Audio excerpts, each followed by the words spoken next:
Nou vriende, goeiemôre. Ons vertrou dat dit met een en elkeen van u goed gaan. Ons vertrou dat dit goed gaan met u geliefdes en dat u ook vanmôre opgestaan het met 'n lied in die hart en met die vaste vertroue dat die Here op die troon van die hemel sit en dat hy vir ons sê dat die haar op ons hoof is getel en dat niks met ons sal gebeur wat God nie bepaal en beskik nie. Daarom sê die Bybel vir hulle wat God liefhet, werk alles ten goeie mee vir hulle wat na sy voorneme geroep is. Nou vriende, ons is nou aan die einde van Spreuke, die 17de hoofstuk. Ons gaan vanmôre die laaste paar verse hanteer en kom ons val sommer dadelik weg met vers 23. U sal sien, ons gaan nie vanmôre te veel klem lê op verse wat ons al reeds hanteer het nie. Daar is hier en daar verse wat aan die einde van Spreuke 17 herhaal word. Ons gaan ietsie daaroor sê en dan gaan ons meer klem lê op die verse wat ons nog nie hanteer het nie. Vers 23 sê die goddelose neem 'n omkoopgeskenk aan wat uit die boesem kom om die paaie van die reg te buig.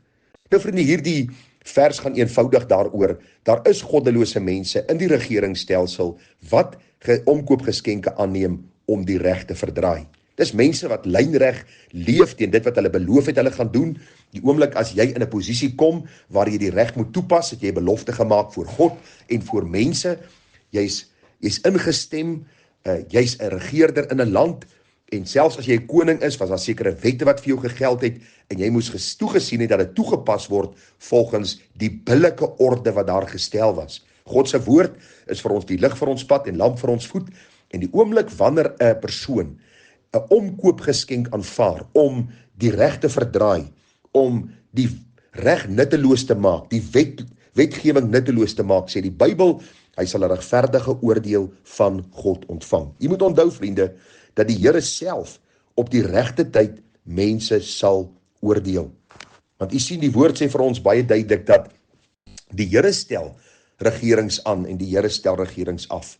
En as jy in 'n posisie vanmôre is, sal die Here van jou rekenskap eis as jy omkoopgeskenk aanvaar. En dan vir my en vir jou as Jan Alleman.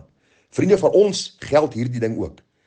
Jan Alleman is ook net so skuldig aan hierdie saak wanneer hy 'n omkoopgeskenk aanvaar om miskien stil te bly in 'n bepaalde saak of miskien sê hy iets wat nie waar is nie omdat hy omkoopgeskenk aanvaar het. Predikante ontvang omkoopgeskenke om miskien 'n kind voor te stel in die gemeente as 'n lidmaat en hy weet dat hierdie kind nie gered is nie of die ouers ken nie die Here nie en so kan ons hierdie ding baie wyd maak. 'n Omkoopgeskenk is wanneer ek my oë toemaak vir die regte ding om 'n verkeerde ding te doen omdat ek 'n geskenk ontvang het.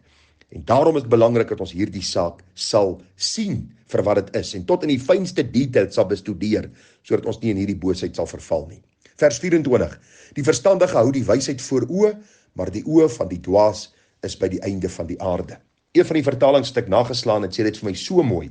'n Verstandige mens hou hom besig met wysheid, maar 'n dwaas se gedagte dwaal doelloos rond. Dis nie vir u mooi nie. Dit is so dat verstandige mense, eerste plek, hulle wysheid verkry vanuit God se woord.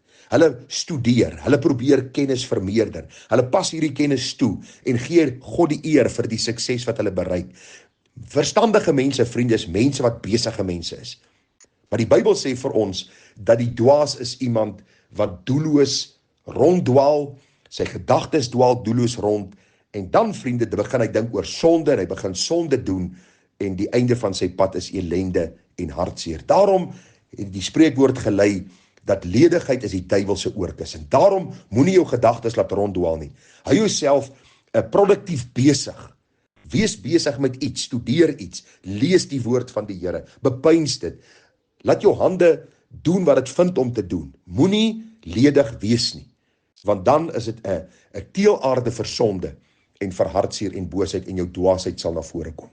Vers 25 het ons al reeds hanteer, vriende, toe ons vers 21 met u hanteer het, so ek gaan dit net lees en dan ietsie daaroor sê, dan gaan ons verder aan. Vers 25 sê wat vers 21 gesê het, 'n dwaase seun is 'n verdriet vir sy vader en bitter smart vir haar wat hom gebaar het. Ek lees net gou vir u vers 21, hy wat 'n dwaas verwek, vir hom sal dit 'n bekommernis word en die vader van die dwaas sal nie bly wees nie. Een en dieselfde gedagte, dat as jy 'n seun groot maak, sonder reëls, regulasies, God se woord, sonder tugtiging, sonder sekere riglyne wat jy hom gee, sonder sekere Raamwerke wat jy stel en beperkinge sal hierdie seun vir jou 'n geweldige bittersmart wees. Hy sal vir jou 'n bekommernis wees, hy sal vir jou vrou 'n bekommernis wees. Daarom wees gewaarsku. Maak jou kind groot volgens die vrese en vermaaninge van die Here. As hierdie kind klaar groot is en hy's 'n kind wat dwaas is in sy optrede, hy's uitdagend, bly die Here vir wysheid. Maak reg wat jy verkeerd gedoen het. Stel nog steeds sekere lyne, want 'n kind bly 'n kind. En hy moet nog steeds vir sy ouers hierdie respek. Ek het nou dag vir iemand gesê, want die kind is nou 'n volwasse persoon en hy behandel hulle sleg. Die sê ek vir hulle, hierdie kind sal nie langer by my huis welkom wees. As hy my en my vrou in die gevaar stel deur sy aggressie, deur sy woede, deur sy uitbarstings teenoor ons as ouers nie. Ek sal hom verbied om by my huis te kom. Waarom? Want hy sal vir my en my vrou 'n gevaar wees. Hy sal 'n bittere smart vir ons wees. Hy sal 'n bekommernis wees vir ons siel. Ek sal vir hom bid. Ek sal vir hom 'n getuienis lewer, maar as hy my lewe in gevaar stel en jy moet tog nie dink hierdie goed is ver gesok nie, vriende. Ouers lewe in vrees vir hulle kinders omdat hulle kinders nie in die vrese van God groot gemaak het nie. Hulle pluk die bittere vrugte van hulle liefdevolle in aanhalingstekens grootmaakproses en hierdie kinders is vandag rebelle teenoor God, teenoor hulle ouers, teenoor die stelsel, teenoor die samelewing en hulle doen dinge waar jy jou hande saamslaan as jy daarvan hoor. Daarom wees versigtig.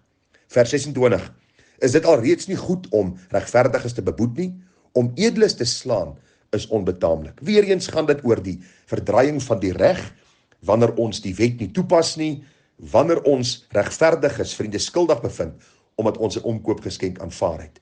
Edeles slaan, omdat ons nie die reg toepas, soos dit behoort toegepas te word nie. Gaan nie veel verder daaroor sê nie, ek dink die Bybel praat vir homself. Vers 27 en 28, wie sy woorde inhou besit kennis, en hy wat kalm is van gees is 'n man van verstand. Selfs 'n sot sal as hy swyg verwys gereken word, as hy sy lippe toehou vir verstandig. Weereens gaan dit hier oor die woorde. Vriende, wanneer ons woorde inhou, besit ons kennis. 'n Wyse mens is nie iemand wat heeldag babbel en praat en amper verbale diarree het nie. Iemand wat kennis besit is iemand wat dink voor hy praat, en die Bybel sê hy is kalm van gees. Hy's 'n man van verstand. Hy's nie elke keer oordadig in wat hy sê en toesgierig en arrogant nie.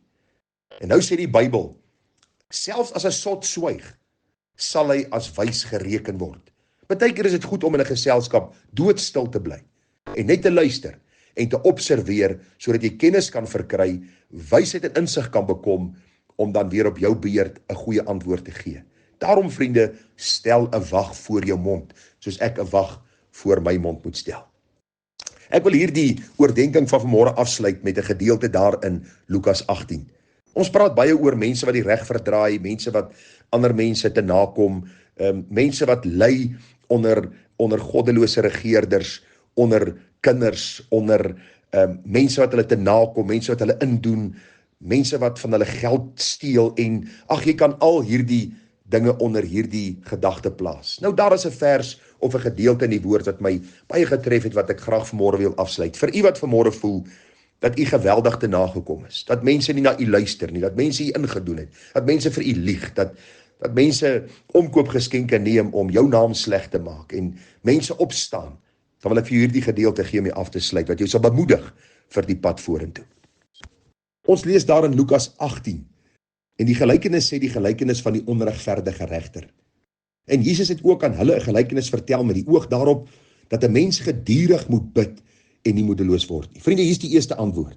Wat ook al met jou gebeur het, wat negatief was, wat miskien aan jou gedoen was, wat jy nie voor gevra het nie.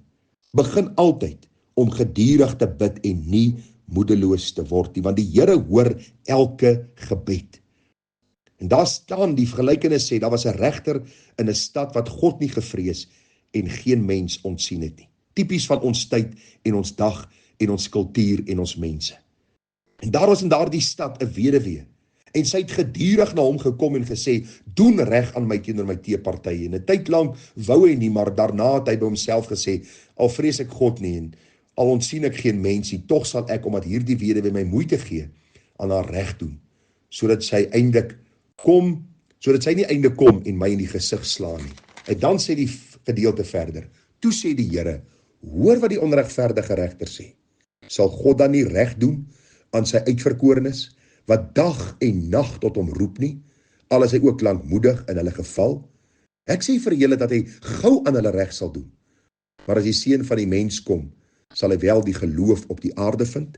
Maar die Here vir ons eenvoudig sê, vriende, wat ook al met jou gebeur, wat ook al aan jou gedoen is, roep na die Here. Die Bybel sê hy sal aan ons reg doen. Op die regte tyd sal die Here vergeld, sal die Here hoor, sal die Here uitkoms gee, sal die Here antwoord gee. Hy is lankmoedig en hy is genadig oor sy kinders.